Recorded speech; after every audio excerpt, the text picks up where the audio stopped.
The heroic defender of Medina.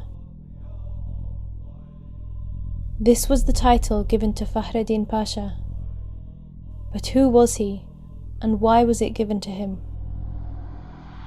Born in Rus, present-day Bulgaria, in 1886, Fahreddin and his family moved to Istanbul when he was around 10 years old. At the outbreak of the Russo-Turkish War, as a young man he joined the War Academy and graduated at 20. He served in a number of posts from present-day Libya to Iraq and Syria before the outbreak of the First World War. Now he was needed in the holy city of Medina. But why? It was no secret that the British desired the fall of the Ottoman Empire, and it was through this series of letters with the Sharif of Mecca that they hoped to work towards this goal.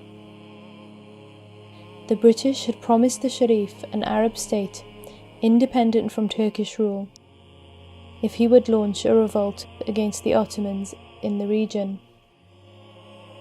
On May 28, 1916, Fahreddin was deployed to Medina. Having arrived before the rebels, he took measures to protect the city and also sent Islamic artifacts and manuscripts to Istanbul to protect them from seizure. 12 days later, the rebels occupied Mecca and began to lay siege to Medina. With British support, the Arab forces, led by Sharif Hussein's son, Faisal, launched their first attack in October 1916. But they were driven back with heavy losses by the Ottoman Hejaz Expeditionary Force. Following this defeat, the British and Arab strategy changed. Faisal and his advisors decided to leave Medina unoccupied. Forcing the Ottoman forces to retain troops in Medina and protect the Hejaz Railway, their only means of supply to the city. Military training camps were set up in Mecca.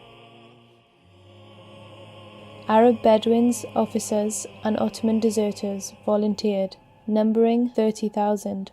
3 armies were set up to surround Medina from the east, the south, and the north. Over the next 2.5 years, Fahreddin and his troops would tirelessly defend the city and protect the single-track Hejaz Railway from sabotage attacks. Ottoman garrisons of the isolated train stations withstood continuous night attacks and secured tracks against hundreds of acts of sabotage. In a letter to the Sharif of Mecca, Fahreddin revealed what inspired him to defiantly defend the city for so long. In August 1918, he received a call to surrender from the Sharif, to which he replied, "In the name of Allah, the Omnipotent, to him who broke the power of Islam, caused bloodshed among Muslims, jeopardized the caliphate of the Commander of the Faithful, and exposed it to the domination of the British.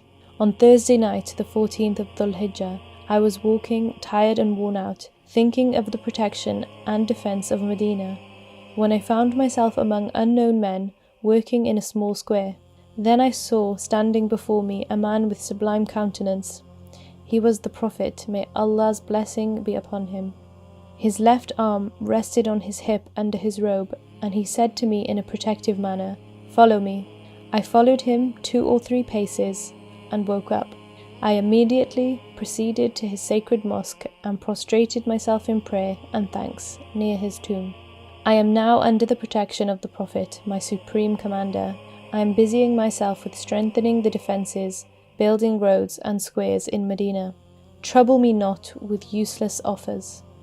2 years after the first British-Arab attack on Medina, the Ottoman Empire resigned from the war, with the Armistice of Mudros, which stipulated that Fahreddin would surrender Medina. But he refused. He continued to defend Medina, despite pleas from the Ottoman Sultan, holding the city for a further 72 days after the war. On January 10th, 1919, he was captured. He described this day as the most painful day of his life.